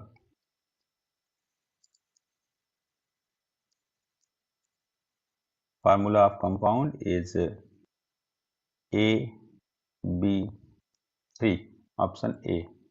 तो आगे का डिस्कशन नेक्स्ट क्लास में करूंगा। एक क्वेश्चन मैंने आपको होमवर्क में दिया है जिसमें आपको नियरेस्ट नेबर डिस्टेंस का रेशियो बताना है फेस सेंटर क्यूबिक और सिंपल क्यूबिक दोनों में। क्वेश्चन में ऑलरेडी दे रखा है कि the volume is not changing, volume constant. क्या मास चेंज हो जाएगा क्या किसी क्रिस्टल का अगर वो पहले सिंपल क्यूबिक में हो बाद में फेस नहीं सेंटर सर। में आए तो? No sir. मास भी चेंज मीन्स आप क्वेश्चन को जेस्ट वाले क्वेश्चन को सॉल्व करते समय डेंसिटी कांस्टेंट रखते हुए सॉल्व करोगे, ट्राई करोगे। Mass upon volume, mass do not change, volume do not change. तो मास और वॉल्यूम जब चेंज नहीं होता इसका मतलब density of crystal remains same in the simple cubic and BCC दोनों टाइप के स्ट्रक्चर्स में जब वो आएगा। इस वाले क्वेश्चन की बात कर रहा हूं मैं। तो सिंपल क्यूबिक में भी वॉल्यूम सेम टू सेम वही है जो फेस सेंटर क्यूबिक, बस एटम्स का पोजीशन चेंज हुआ है। यूनिट सेल का साइज चेंज हो जाएगा। हो सकता है किसी में साइज बढ़ गया हो, एफसीसी वाले में बढ़ गया हो, सिंपल क्यूबिक में कम हो गया हो, ठीक है। तो बस यूनिट सेल के साइजेस चेंज होंगे but total volume of crystal does not change. Crystal का टोटल वॉल्यूम चेंज नहीं होता। पहले जो सिंपल क्यूबिक में था वही फेस सेंटर में है, या फेस सेंटर में था वही सिंपल क्यूबिक। तो इस क्वेश्चन के लिए जस्ट मैं ये हिंट दे रहा हूं कि दोनों का वॉल्यूम सेम है, volume of crystal does not change. तो एटम्स तो सेम नंबर रहेगा ना, ऐसा तो है नहीं कि क्रिस्टल में ट्रांसफॉर्मेशन होगा, स्ट्रक्चर का फेज ट्रांजिशन होगा, स्ट्रक्चर चेंज होगा, उसमें एटम्स इवेपोरेट तो हो नहीं सकते ना। अब ऐसा तो नहीं है कि 10 12 50 एटम 100 200 एटम 400 एटम वहां पर दब के मर गए, ऐसा भी तो नहीं होगा ना। क्रिस्टल में फेज ट्रांजिशन होने पर जो क्रिस्टल है उसकी लैटिस चेंज होगी, पहले एफसीसी है फिर simple cubic, but number of atoms same to same maintain रहेगा पूरे क्रिस्टल में, और इसलिए उसका मास भी सेम रहेगा। और हम लोग मास अपॉन वॉल्यूम डेंसिटी भी सेम कर देंगे। तो डेंसिटी सेव करके आप यहाँ लैटिस पैरामीटर का रेशियो निकालोगे और फिर नियरेस्ट नेबर डिस्टेंस का भी रेशियो निकल जाएगा। तो ये होमवर्क अभी दिया हूं, आप इसको करके एक बार ट्राई करना। जी हाँ, यस सर। एफसीसी में सर एन इफेक्टिव सर तो 4 होता है, लेकिन एफसी में 1 होगा, तो फिर ये 3 किधर जाएगा? हाँ, यूनिट सेल का साइज बढ़ेगा कि नहीं बढ़ेगा? छोटा कमरा है, 1 लोग रहते हैं, उसी कमरे का 4 गुना साइज ले लो, 4 लोग रहने लगेंगे। तो जो सिंपल क्यूबिक है उसका लैटिस पैरामीटर मैं बता रहा हूं, सुनिए। Volume of simple cubic unit cell और volume of FCC unit cell, जिसमें ज्यादा आइटम्स रहेंगे उसका वॉल्यूम भी ज्यादा होगा, सेम उतने ही नंबर से बढ़ जाएगा, बिकॉज डेंसिटी कांस्टेंट कह रहे हो आप। नहीं समझे? डेंसिटी अगर कांस्टेंट है, यूनिट सेल अगर एफसीसी का है तो 4 आइटम्स आएंगे, साइज बड़ा होगा, 4 टाइम्स बड़ा होगा वॉल्यूम उसका। सिंपल क्यूबिक वाले का वॉल्यूम कम होगा, उसमें सिंगल 1 आइटम आएगा। बात समझ में आई? अगर लैटिस पैरामीटर चेंज होगा तभी तो इंटरप्लेनर जो नियरेस्ट नेबर डिस्टेंस चेंज होगा। देख लेना एक बार इसको। चलिए, क्लास का टाइम आज का ओवर हो गया है। कोई डाउट हो किसी को तो पूछिए, अदरवाइज मीटिंग ओवर करें। नेक्स्ट क्लास में फर्दर डिस्कशन होगा। नेक्स्ट क्लास में मैं हेक्सागोनल क्लोज पैक स्ट्रक्चर पर आऊंगा। हेक्सागोनल स्ट्रक्चर्स और उससे रिलेटेड प्रॉपर्टीज को स्टडी करेंगे हम लोग नेक्स्ट क्लास में। सर मॉर्निंग में ही आपका क्लास होगा क्या? सर? श्योर नहीं कर सकते, कभी भी कुछ भी हो सकता है। अवेलेबिलिटी ऑफ टीचर्स पर डिपेंड करता है। एक ही दिन में 4 टीचर अवेलेबल होंगे, सबको मॉर्निंग में लेना है, तो पॉसिबिलिटी हो सकता है कि किसी एक की हो और सब टीचर्स इवनिंग में लें, ठीक है ना। तो कह नहीं सकते, परसों मेरा हुआ था, कल नहीं हुआ, फिर आज हुआ, अब कब होगा पता नहीं, कल सर फिर हो सकता है इसमें मॉर्निंग में हो जाए। यस सर इसमें साइज के बारे में बता दीजिए। जो एफसीसी से सिंपल क्यूबिक में चेंज होगा तो सर साइज डिक्रीज करना चाहिए ना। साइज किसका साइज? क्रिस्टल का साइज? यूनिट सेल का यूनिट सेल का साइज घटेगा, यस ऑफ कोर्स। पहले 4 एटम्स थे भाई, एक कमरे में अगर छोटे छोटे 4 कमरे बना दोगे, एक कमरे में एक एटम आ रहा है, बड़ा 4 एटम्स आ रहे हैं, तो चारों को अलग अलग ब्लॉक्स में बांट दो, चैम्बर बांट दो, हो गया, छोटे छोटे यूनिट सेल सिंपल क्यूबिक वाले बन गए। हाँ लेकिन सर जो बोल रहे हैं कि नंबर ऑफ एटम सेम होगा सर, ये चीज नंबर ऑफ एटम कहाँ सेम होगा भाई? एफसीसी में 4 एटम्स होते हैं यूनिट सेल में। पहले कैलकुलेशन के लिए ट्राई तो करो, इतनी देर में मैं क्वेश्चन सॉल्व कर देता जितना मैं हिंट देने में टाइम लगा रहा हूँ, समझ रहे हो आप? ये मैंने ठीक है होमवर्क दिया है, थोड़ा ट्राई करो, अगली क्लास में मैं इसको 5 मिनट में बता दूंगा, उससे भी कम टाइम में बता दूंगा। वही मैं सोच रहा हूँ कि हिंट इतना देर दे दिया जितनी देर में क्वेश्चन सॉल्व करवाने में लगा था, उससे ज्यादा हिंट का टाइम लग गया। और इसी में एक स्टूडेंट ने आप ही के बैच से आंसर भेज भी दिया। चलिए ठीक है स्टूडेंट्स, कुछ डाउट है तो बताएं, अदरवाइज क्लास एंड करता हूं मैं। सर एटॉमिक वेट जो जब भी दिया होगा तो हम लोग पर मोल समझेंगे। क्या बोल रहे हैं? Atomic mass? हाँ सर, तो पर मोल Actually, समझेंगे। उसको एटॉमिक मास को आप एएमयू में लिखेंगे, और एएमयू में अगर मास दिया हुआ है उसको ग्राम में कन्वर्ट करना है तो उसको एवोगाड्रो नंबर से डिवाइड कर देंगे। क्लियर? जैसे हम लोग बोलते हैं कि कार्बन का 1 मोल का मास कितना होगा बताओ? कार्बन के 1 मोल का, कार्बन में कार्बन के 1 मोल का मास कितना होगा? 1 मोल कार्बन अगर लिया तो उसका मास कितना होगा? 1 मोल कार्बन 12 ग्राम्स, यस। और कार्बन के एक एटम का एएमयू में मास कितना होगा? कार्बन के एक एटम का मास कितना होगा? 12 अरे एक कार्बन में 6 प्रोटॉन 6 न्यूट्रॉन होते हैं, तो 12 हुआ मास नंबर। Yes sir. तो 12 एएमयू बोलोगे? 12 एएमयू? Yes sir. हाँ तो बस हो गया। कार्बन का एटॉमिक मास होगा, एटॉमिक वेट होगा 12 एएमयू, और मोलर मास कितना होगा? 12 ग्राम। ठीक है? ओके सर, समझ में आ गया? Yes sir. एक एटम का मास एएमयू में 12 है, क्योंकि उसके अंदर 6 प्रोटॉन 6 न्यूट्रॉन है। प्रोटॉन का मास लगभग 1 एएमयू, न्यूट्रॉन का मास लगभग 1 एएमयू। तो इसलिए आप बोल सकते हो कि कार्बन का एटॉमिक मास, एटॉमिक वेट लगभग 12 एएमयू है, एंड कार्बन का जो मोलर मास है 1 मोल का मास, वो भी 12 ग्राम है। बस यूनिट चेंज होगी, 12 वही रहेगा, ग्राम लिखोगे तो मोलर मास हो जाएगा, एएमयू लिखोगे तो एक एटम का मास होगा। ठीक है? अब उस एटम के मास को ग्राम में कन्वर्ट करना हो या एक एटम का मास ग्राम में बताना हो, 12 जो भी आ रहा है 12 उसको एवोगाड्रो नंबर से डिवाइड कर दीजिए, तो आ जाएगा एक एटम का मास ग्राम में। क्लियर? एक्चुअली थोड़ा सा कंफ्यूजिंग होता है कि एएमयू बोलें कि मोलर मास ग्राम बोल, जो भी वैल्यू बोलोगे आपको एक एटम का मास चाहिए ग्राम में, तो आप क्या करोगे? 12 जैसे कार्बन का आ रहा है उसमें एवोगाड्रो नंबर डिवाइड कर दो, साइड में ग्राम लगा दो, हो गया। ठीक है? Okay sir, thank you sir. Thank you, thank you. Sir एक बार नेक्स्ट स्लाइड करोगे क्या प्लीज? क्या कह रहे हैं? नेक्स्ट स्लाइड करोगे क्या? इसका, इसी पेज का, इसके पेज के आगे ये? हाँ, वो जो फॉर्मूला था ना वहां पे डेंसिटी का, वो वाला। ये फॉर्मूला? हाँ बस। Okay, thank you sir. Okay okay, चलिए फिर मीटिंग एंड करते हैं हम लोग। Stop sharing. Thank you sir. Thank you sir. So now meeting is over, class over. Thank you. Thank you, sir.